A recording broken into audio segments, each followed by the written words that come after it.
Ну, первое, то, что вот сейчас было услышано, что касается длительных процедур, я все-таки думаю, это надо делать, в частности, обращаться в комитет по правам человека. Но я по своему опыту могу сказать, мне пришлось ждать 3 года. Если сейчас поступит положительное решение, длительные судебные процедуры, это еще 2-3 года. Таким образом, люди будут сидеть долго. Второй момент, который касается в отношении английского суда. Что интересно, казахи и мы одновременно пришли к этому решению. И мы дали соответствующий проект закона в наше правительство, чтобы и парламент это рассмотрел. Казахи нас опередили.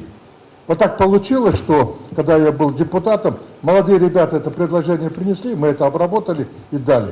К сожалению, не прошло. Но мы тогда предлагали создать на базе финансово-банковского центра города Бишкек, чтобы любой инвестор мог прийти, зарегистрироваться в этом, и этот суд бы рассматривал. Когда в договоре пишут, что я отвлекусь, буквально это 30 секунд, в договоре пишут, допустим, если какие-то споры в английском суде, но в английский суд никто не поедет. Это долгая история. Мы предложили, чтобы английский суд был здесь. Это гораздо дешевле обошлось. Вы предлагаете расширить его в уголовном, но это уже тема отдельного разговора. Поэтому я думаю, что вот если говорить о том, как быстро, это самое правильное решение принять президенту указ о политическом помиловании. Специальный закон, это долгая процедура, там 6 фракций, как они будут рассматривать. И как, я не знаю, как написать закон, который пересмотрит судебное решение. Не знаю. Вот как юрист я не представляю. Политическое помилование, в Конституции написано, президент обладает правом помилования. И никаких больше условий и ограничений. Ему не надо спрашивать, согласен ты с помилованием, не согласен. Потом Чебеху Тургуналиеву помиловали, и даже не просили его согласия. Я могу вам привести аналогичные ситуации по России, когда Путин помиловал, даже не спрашивая согласия. Это будет политическое решение. Почему еще это надо решение такое принимать? И это удобно для Сооронбая Шариповича. Вы сами прекрасно понимаете, что все-таки Сооронбай Шарипович его выдвигал непосредственно Атамбаев. И естественно, если сейчас судебные будут быстро пересматривать, он даст команду, то естественно это возникнет у него определенное напряжение между бывшим президентом. Политическое помилование как бы скрашивает эту ситуацию. Я вроде помиловал, но не признают, это вторая сторона вопроса. Поэтому с точки зрения тактики, с точки зрения политики, политическое помилование было бы очень правильным со стороны президента. И это бы показало его, прежде всего, акт гуманизма. Страдают родственники осужденных. Это очень важно. Вот они здесь тоже находятся. Они должны быстрее в семьи вернуться. А потом спокойно в судебном порядке они будут сколько? Год рассматривать, 2 рассматривать. Это уже второй вопрос. Люди должны быть на свободе, незаконно осуждены. Второй момент, что я предлагаю. Я об этом тоже говорил. Новый руководитель ГКНБ, новый прокурор, что должны сделать? Я об этом официально заявлял. Новый руководитель ГКНБ прежде всего должен провести внутреннюю служебную проверку по фактам добычи оперативно-розыскным путем различных доказательств.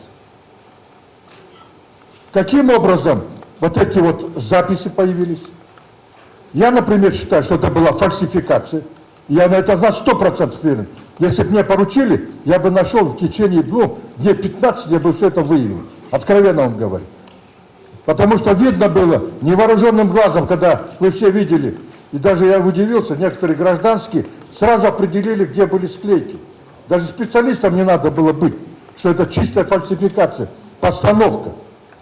Когда один зэк, который оперативник, это матерщинник, через одно слово матерится, другому 10 минут говорит, что вот туда надо, там молодежь собирается, здесь собирается, там, говорят, деньги. Ни одного матерщинного слова в жизни, который человек все время матерится. Значит, ясно рядом к ним, что стоял, как ему говорили. Оперативнику сразу стало понятно. И не только оперативнику. Поэтому я вот официально заявлял, что новый руководитель должен с этого начать. Перепроверить методы работы. Каким образом все-таки добыли доказательства. И сделали закрытым суд. И вот генеральный прокурор должен посмотреть обоснованность, почему этот процесс был закрытый. На каких материалах они это поставили.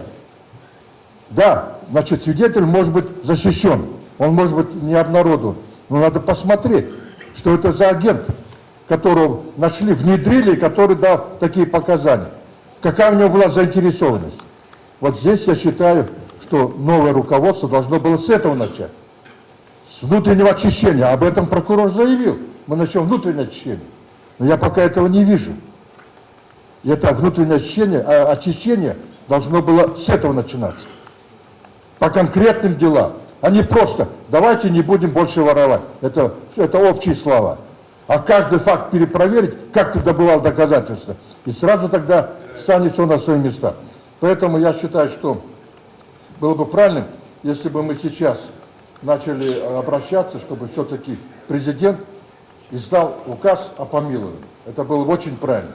Это было бы с любой позиции, это было бы, я думаю, прежде всего, гуманность, проявление новой проведения политики, то есть, чтобы он не стал разбираться, кто прав, кто виноват, освободил, потому что ясно, еще раз хочу сказать, никогда в жизни вот этих людей, которые здесь есть, никогда в жизни, я их знаю.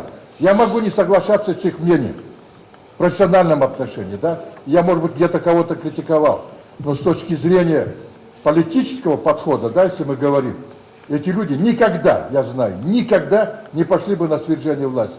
И даже бы, если захотели, и даже то, что они там говорили, это может быть отнести к фантазии, это можно отнести к умыслу. А со времен римского древнего права мы знаем, что за умысел еще никогда никого не судили. Я могу сказать, я хочу кого-то убить. Ну и что? За это не сажают. Я хочу свернуть эту власть. Как мне один армянин говорил еще в советское время. Мне, говорит, эта страна, говорит, Армения, там, говорит, столько взято, говорит, я, говорит, хочу взять, взорвать, перевернуть эту страну. В то время он говорил. Ну и что? Это работник, офицер говорил, милиции. Ну и что из этого? Мало ли что он говорит. Мало ли что они говорили. Кого-то министром обороны назначить и так далее. Это у них планы. Это хотят хорошего жизни, это мечта. За это не судят никогда. Поэтому то, что вот это их осудили, и тоже Текебаева и других, это все чистая постанова. Это чистая политика. Здесь нет никакой уголовщины. Поэтому я считаю, что надо помиловать и потом уже разбираться дальше.